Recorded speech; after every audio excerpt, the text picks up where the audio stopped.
Good afternoon, Reggie. Good afternoon. How are you doing? I'm great. I'm great. No complaints. No complaints. Always good to see you. Great to see you.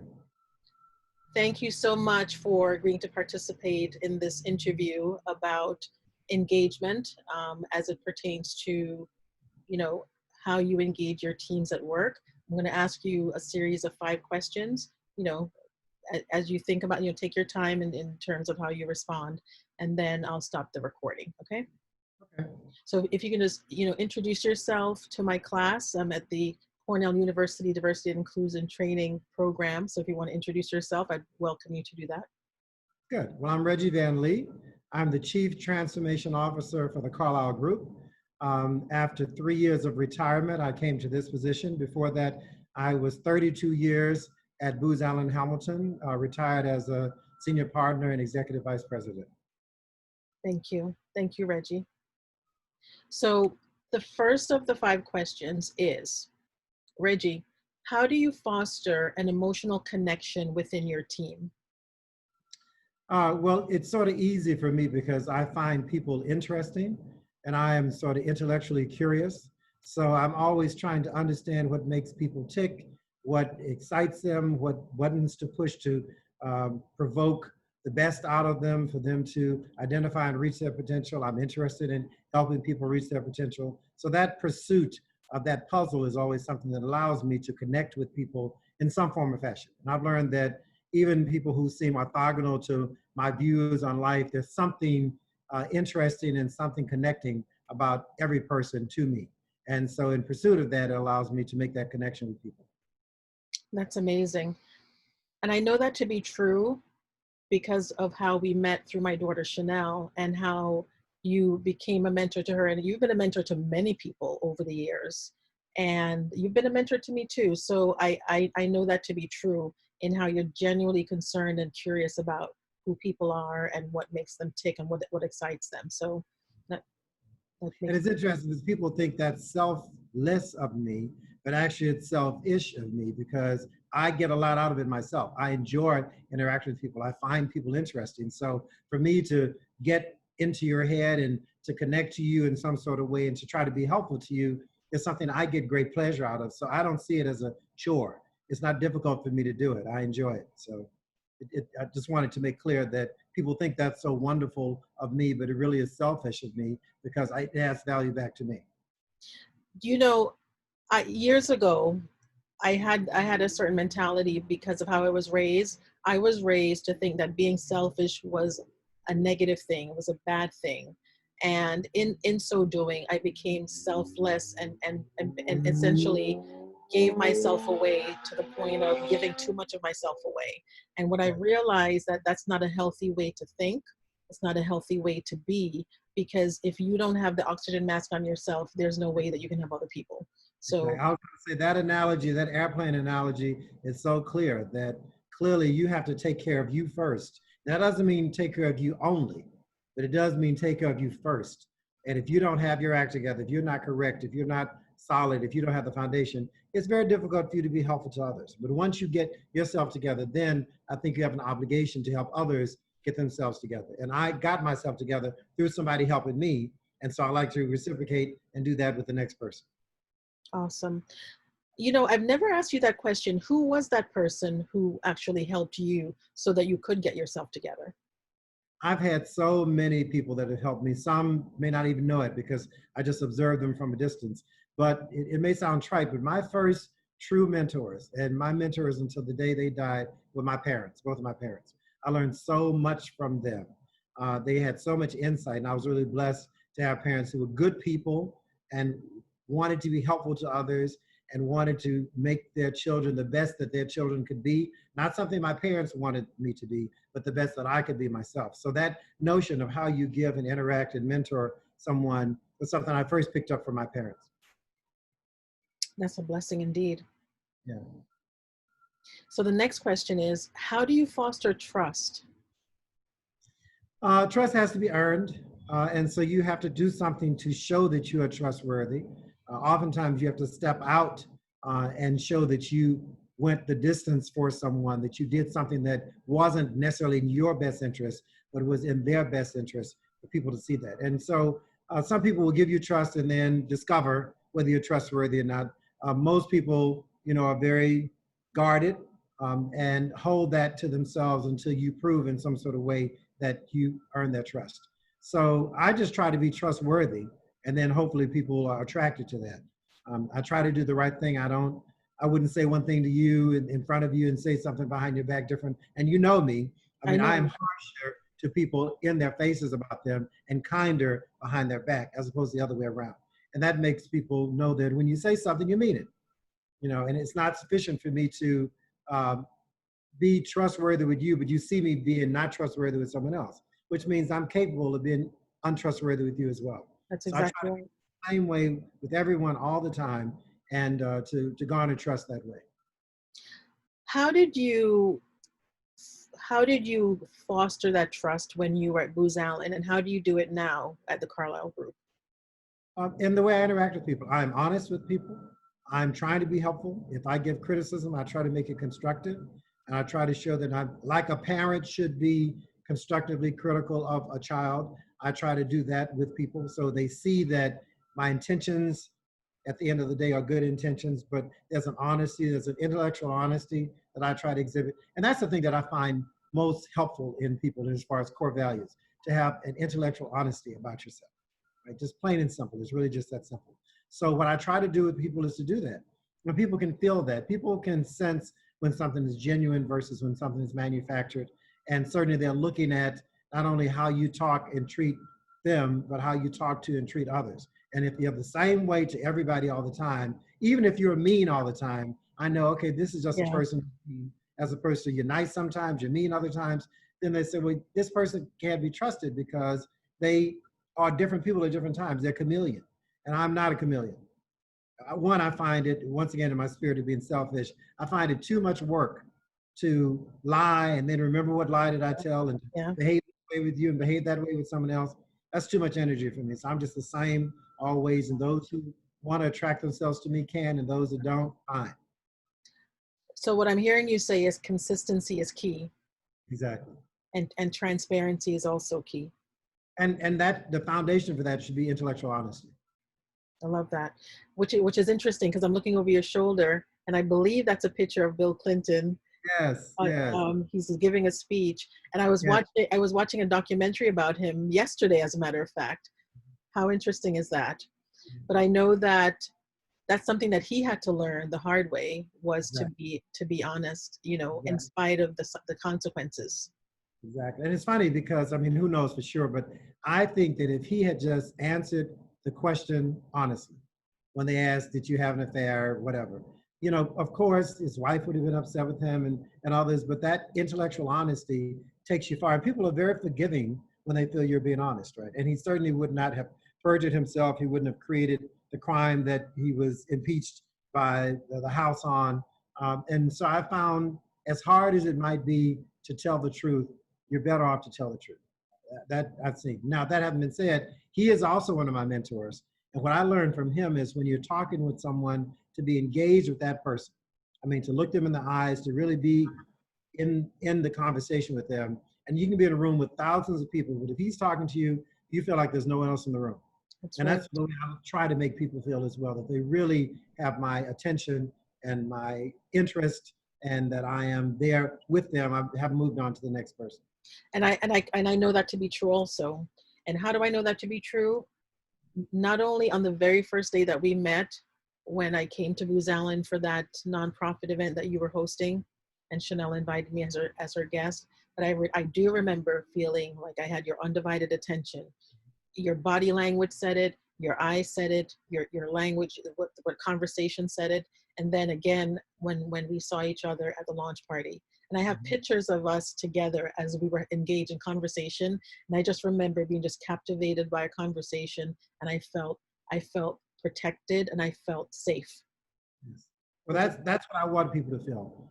That I genuinely want people to feel that. And I've learned that you can certainly spend too much time with one person and get behind in your schedule and that sort of stuff. But while I'm talking to you, I'm talking to you. And when I sense it's time to go to something else, I make it clear that I'm moving on. Not I'm talking to you, but looking at that or looking at the next person. Or, Yeah. that Who wants that, right? No Yeah. one wants to feel like they're not being seen and not being heard. And I've had that opposite feeling too. I've been in networking events where people are talking to me, looking past me, looking Mhm. around to see who's next, like who's the bigger fish that they can catch. And that, to Exactly. me, that makes you feel so small in the moment, you know? That's the thing. You need to make people feel as important as they are. And if already you've gone to the next person, you basically said to me, that next person is more important to you and more interesting than I am. And that's not a good feeling. I don't want to be treated that way, so I don't want to treat anyone else that way. And I'm glad that you are the way you are, Reggie, because you've also taught me by observing your behavior as well. Well, and that I learned, I mean, I knew, of course, you sense that you should give people your attention, but I watched Bill Clinton, who is such an important person, and all these people clamoring to speak to him. I've watched him do that. And not just, I'm waiting for you to stop talking. I'm not listening to you. I'm just waiting for you to stop talking so I can say something. That's what some people call listening. But he's really listening because the next time you see him, he'll remember something about that conversation. I mean, he's right, so that helps, but you can tell he really is listening to you. So anyway. Thank you. Thank you, Reggie. So the next question is, what are some of the strategies you use to ensure that your team maintains a high level of motivation to do good work? Um, when I start working with someone, I always ask them, what do you want to get out of this experience of working with me? Are there some particular goals you have? Do you want a promotion? Do you want a salary increase? Are there certain skills you're trying to develop? So I try to write that contract with them up front of what do you really want to get out of this interaction, this engagement, this job, whatever, right? And then I work hard to address that. And periodically I do a check-in and say, how are we doing? Are we addressing this, et cetera? And so people feel as though you really are there for their professional development, personal development, whatever it is. And I work hard to deliver against that. What I really appreciate about what you just said, you're setting expectations from the very beginning. And it is so taboo for people to talk about, yes, I'm connecting with you because I want to raise, yes, I'm connecting because I want a promotion, to show that what their real and true motivations are. And so you're basically clearing the decks for them to be completely vulnerable and honest, for them to say, yes, this is what I'm looking for from our connection, which is very, very Even in my consulting work, so I'm doing, it's a pro bono thing. I'm working with the DC Commission on the Arts and Humanities. I've been asked to chair a task force on equity and inclusion and belonging for the DC Commission on the Arts and Humanities. And so we put this task force together, about 20 people. And in the very first meeting, the very first thing I said is, I want to go around the room and every person tell me the one or two most important things you'd like to get out of being a member of this task force. And oftentimes, no one even asked that question. wow. And so I'm feeling like I'm here to help you solve your problem, and you have no idea what interests me. But I get that, and I boarded it, and we went back and I summarized it, and it's a checklist that I will use throughout the process. So the one by one, I'm checking off what these people, then people will feel as though they were there for a reason, Yep. that they were there for an agenda that at least interests them. So that same approach to, okay, if we're going to work together, what would you like to come out of us working together? And then, and if it's something that's impossible, and I know up front, like if you want 100% raise, I can say, well, can't do that. What else do you want, right? So I try to be realistic and honest with people Yep. about what we can deliver. And then I've been pretty successful in delivering what people ask for. In my coach training, that's one of the things that we're taught up front. Like when we're engaging with any client, the main question is, what are you trying to get out of our time together? What is it? What's the one or two things that you're trying to accomplish by the end of our time together for each session? And the other thing that I'm hearing you say, Reggie, I'm hearing you say that it's so important for people to feel heard. Plain and simple, plain and simple. I mean, it really is amazing that, and sometimes I've used that in almost a Machiavellian way where they let me know what they need. I try to address it. And even when you can't address it, when they see that you tried to and you heard them, it makes a huge difference. As opposed to you never asked the question, or you asked the question and you had no intention of ever trying to deliver. So, and then sometimes you actually can deliver. Wouldn't that be great, right? Wow. So I found I don't have that fear of asking up front what people want, but I find so many people that are surprised. They're like, wow.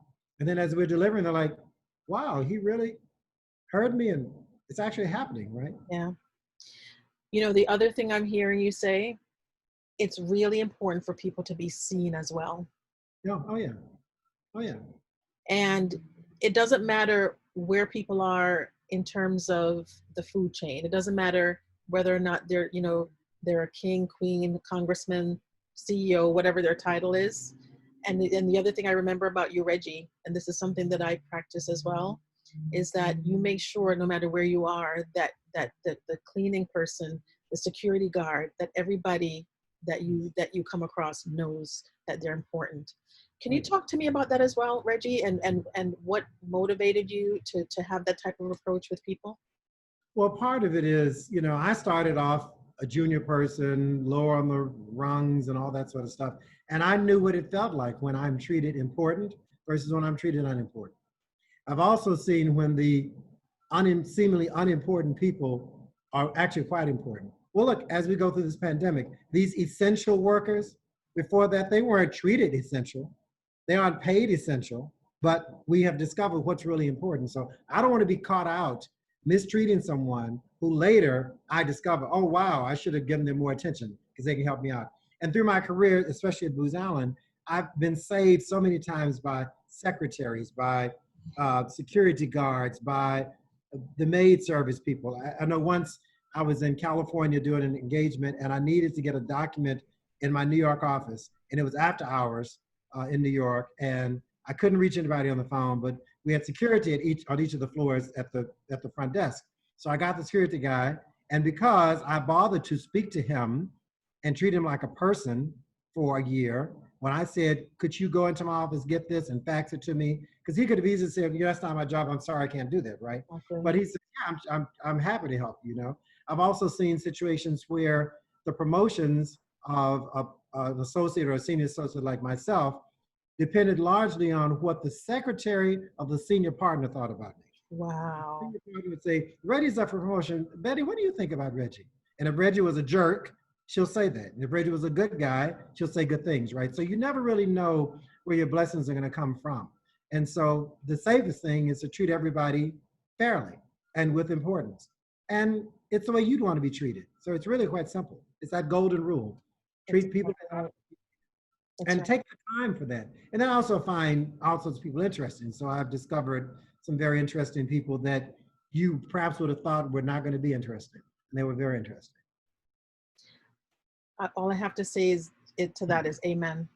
Yeah, it's amazing. And so much of what I'm talking about, it's not hard to do. Nope. It's really not hard to do. It's harder to lie and cheat and mistreat people and be angry and nasty. That's harder to do. So I'm lazy. I want to do the things easy to do. It's so easy to be nice to people. Yeah, I'm with you for sure. I'm definitely, you know, because I treat people the way I want to be treated, and that's just the way it is. And you know, I come from an immigrant family. I'm an immigrant myself. My parents were blue collar workers, and so when I see people, I see my parents and I see my cousins, my uncles. You know. And would you want someone to treat them like that? Exactly. That's what people are doing when they're mistreating people that they see as less important or less essential. They're basically mistreating the universe in a way that will come back to them.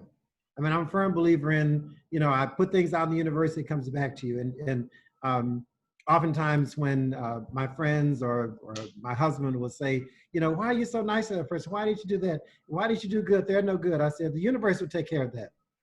So I did what I was supposed to do. I gave the person on the street $10 or $20. And if they took that money and bought drugs or did something bad, that's on them. I did what I could do. And just in case they were going to do the right thing with it, I did a good thing, right? So I And believe in the, that's why your karma is amazing. well, I try. I try. Well, thank you, Reggie. I have two more questions for you, and I might have some follow-up in between, okay? Okay. So the next question is, how do you help your team become cognitively engaged with their work? I try to explain the full context of the work, and especially if it's an engagement I've sold, and you know you have the sort of work plan that you're working against and the specific question the client may have asked. But the reality is there's a whole lot of stuff around that, and oftentimes what a client describes as a problem is really a symptom of a problem, and so you have to investigated well enough to separate symptoms from core problems. And I involve my team in that intellectual process, that brainstorming sort of process, so that they become connected to the issue of the client, other than I have this problem, I got this analysis I have to do, and I finish the analysis and I give it to you, but I don't really understand where it's going, how it adds value, how interesting it is, et cetera, et cetera.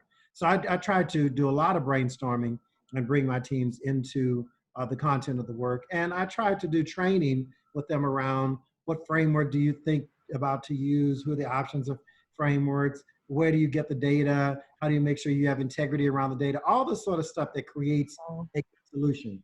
I get them involved in it. And so that training, I think, is important. I really believe in apprenticeship. What I'm hearing you say when you said that is, because of who you are and because of how you approach your team, first of all, you show them respect. Right. The next thing that you do, you involve them in the problem solving so they feel like they're part of the process. Mm-hmm. And so you're not sending them off to do little tasks, which yes, you know, everyone, depending on where they are on the food chain or the rung of responsibility, has different menial tasks to do, if you want to call it that. But you literally involve them from beginning to end. So you involve them in baking the cake, and then when it comes time to serve the cake, you have, you know, you all can celebrate together. Look what we all did together, and then you set them up for success. You ensure that they know, you know, not only the what but the how, which is key, because a lot of times people aren't successful because they don't understand the hows. Exactly. And they don't necessarily understand the whys. Exactly. So then you're and you know who comes to mind, and I know you have quite so many mentors, Barbara Anderson. Yes. When Barbara Anderson talks about you, it's almost like she levitates when she talks about you. She's a sweetheart. She's a sweetheart. But you know, she and I went through a whole bunch of stuff at a time when she was not necessarily being treated right by others in the firm.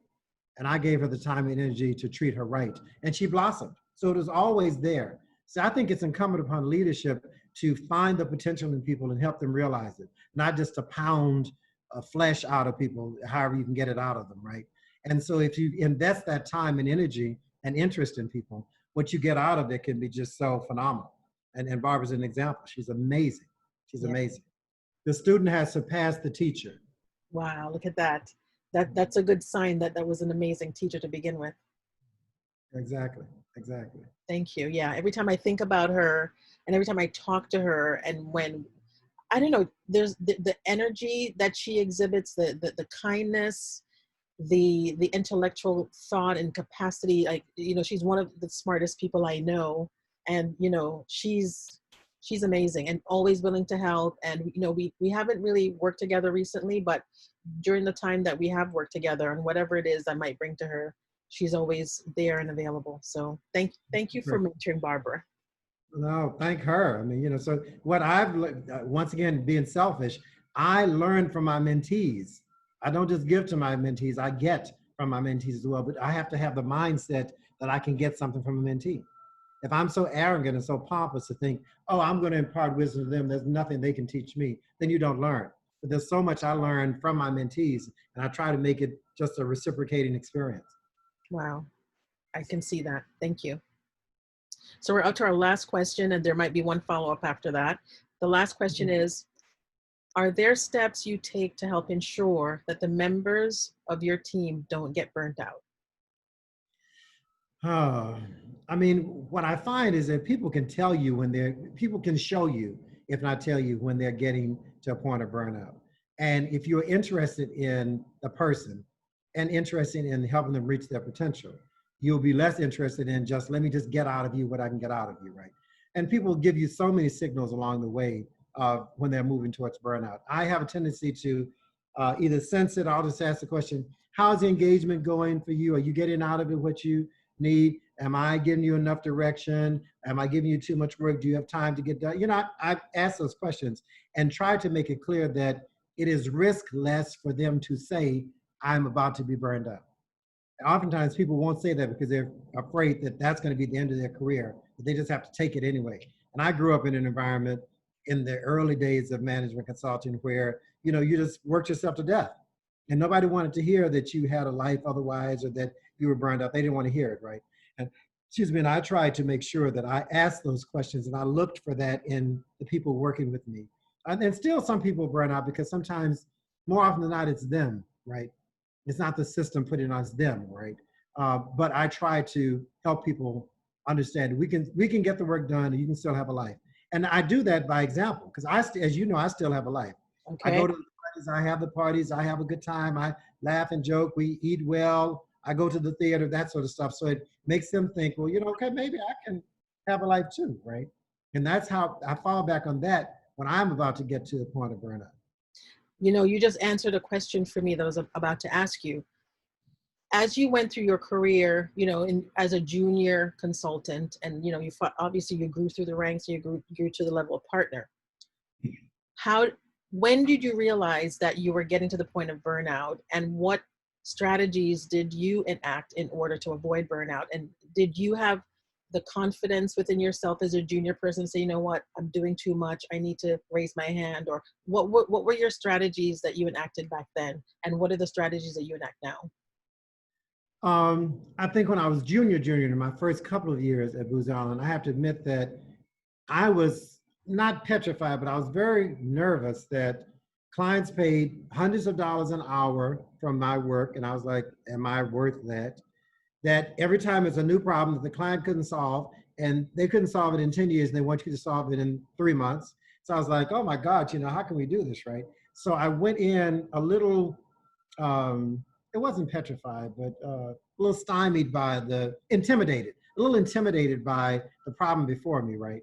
And that would cause you then to work the problem over and over, go to 4 decimal points. And eventually I discovered that the 1 to 2 decimal point answer was as good as, if not better than, the 4 decimal point answer. And that the client couldn't even understand the difference between taking the numbers 2 decimal points versus 4 decimal points. So by seeing what worked and what didn't work, I began to figure out where can I pull off and not burn myself out unnecessarily. And you get to the end of some assignments and some people get sick. I mean, also they work themselves in a tizzy fit and they can't stop while they're doing it. But the minute they stop, they go into exhaustion, they have the flu, they get sick or whatever. And I was like, I don't want to do that. I don't want to do that. So let me find another way to do it. But the biggest pause that I did in my career, after 5 years at Booz Allen, I was promoted to what we call principal at that time. And that's the level before you go into the pursuit of the partnership.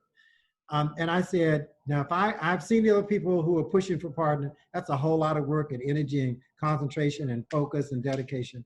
So let me stop now and figure out, is this what I want to do? So I actually took a 3-month sabbatical after my first 5 years with the firm. And Booz Allen didn't do sabbaticals. But I decided that I needed to have a sabbatical. And I told them, could treat it as a 3-month vacation without pay, whatever. And I was lucky enough that the guy running the New York office, who had P&L over me, said, we'll pay you, because he wanted me to come back to the firm. Okay. And that also endeared me to the firm, that I kind of felt like I had to come back because they paid me. And that sort of kept me going with her. But I did the soul searching, and I convinced myself that I did want to be at Booz Allen. I wanted to do it my way, which was mixing my work that I do at Booz with my work for not-for-profits and community and that sort of stuff. And I hope the firm would support it, and ends up they did, and it all worked out fine for me. But so when I came back with a level of energy that was amazing, because I didn't have in the back of my mind, do I really want to do this? Should I be here? Should I do something else? I'd gone through all of that. I took the 3 months to go through that. So I tell people that you either need to be in or you need to go out. But this tentativeness is not good. And management can feel that tentativeness in you, and that will hold up your career. Right. If they feel like Reggie's kind of forward, but not really. So you need to either be with it or decide, I'm on my way out, let me find my way out. Wow. That is such a powerful story. And I'm wondering how often you get a chance to tell that story, because I've never heard that story before. So it doesn't come up often. And, once again, because the firm didn't and still probably doesn't do sabbaticals really. And there are firms, high-tech firms and West Coast Silicon Valley things that do these sabbaticals, year-long sabbaticals, et cetera. But in most of the corporate world, sabbaticals don't really exist. But for me, it made a difference. So as a result, I never burned out, because I balanced it. I made the decision up front how much I was willing to give. I drew a line, and I'm willing to work up to that line and right up to the line, but not over the line. And so all of this hesitation, all this stuff as you approach the line, nope, I'm full in. When I get to the line, I'm done. And if that's a problem, I'm out of here. And each time it was not a problem. My line was so much further than the firm really required me to do that I was fine. That's amazing. What that tells me is that Reggie Van Lee, in his ultimate wisdom, because he was poured into by his mentors, his initial mentors, had such a strong sense of himself that he knew what his max was. He knew what he could take and what he couldn't take, and what he was willing to do and what he was not willing to do. And he understood his values to the point where he was able to draw that line. Right. And had you not had that self-awareness, who knows, you might have burned out, Booz Allen after 5 years. That would have been it. Because I've seen people that went there. I've seen people that did that. And you didn't quite ask this question, but the sort of, you probably heard me tell this before. What I discovered got me through life and got me to the point that I got was living by what I describe as 4 C's. Have I told you my 4 C's before? You might have, but please repeat it. Yeah. Well, the first one is courage, because the world will constantly tell you what you cannot do, and you have to have the courage to step out and do it. And very few people who've been very successful can say they did it without taking any risk.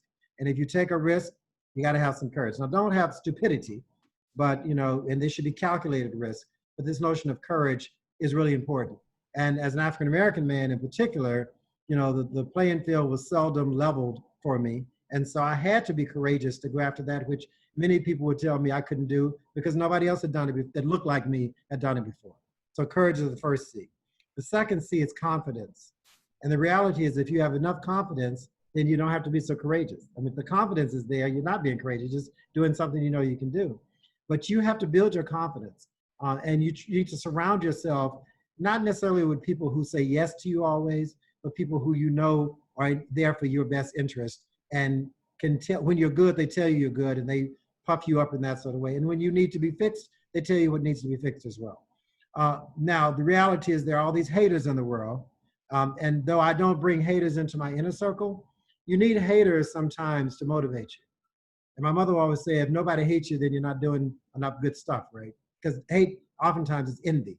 And they envy someone who's doing something they can't do. Yeah. But I turn the haters around. When you're hating me on something, I'm going to make sure I do what I need to do to prove you wrong. If you're saying, oh, Reggie's this and Reggie's that and it's negative, I'm going to prove the positive stuff. So I turn it around to be motivating. And so that's the confidence thing. The third C is competence. No matter how much courage you have and how much confidence you have, if you don't know what you're talking about, at some point it'll be exposed. You'll be found out. So if I need to burn the midnight oil and study harder and figure out things that other people already knew, so be it. Because I think like they say, you can't take the competence away from somebody. If I know what I'm talking about, you may not want to hear me, but I know that I know what I'm talking about. And therefore I can speak with confidence and I don't have to be as courageous because I know what I'm doing. So get your skills where they need to be. And the fourth one, which I think is most important, is community. Because too many people lose sight of having a community around them, friends, a safety net, their posse, their network, that they can fall back on when things aren't going so well. And I'm at the age now, having seen other colleagues of mine who retired, but because their whole life was built on that career, and they didn't give their spouse that much time, they didn't give their kids that much time, they didn't give their friends that much time, that when now they say, I'm retired, now come and play with me, the spouse is like, I created a whole life with you being away, just send the check and you get some of my time, but I have a whole life. The kids are like, we understand, but I created my life with you being an absentee parent. And the friends are like, don't come to me now when you had no time for me along the way. So because I've been able to hold on to community, and I didn't do it knowing explicitly that it was going to pay off like this. I did it because I just like people and I like all sorts of people. But when I retired from Booz, I had a whole life to live that I'd been living along the way to some extent. I didn't lose anything. I didn't go through separation anxiety. It wasn't like a divorce It wasn't like a death. You know, it was a chapter in my life, a long chapter in my life with great memories and things I learned, but there are other chapters in my life coming as well.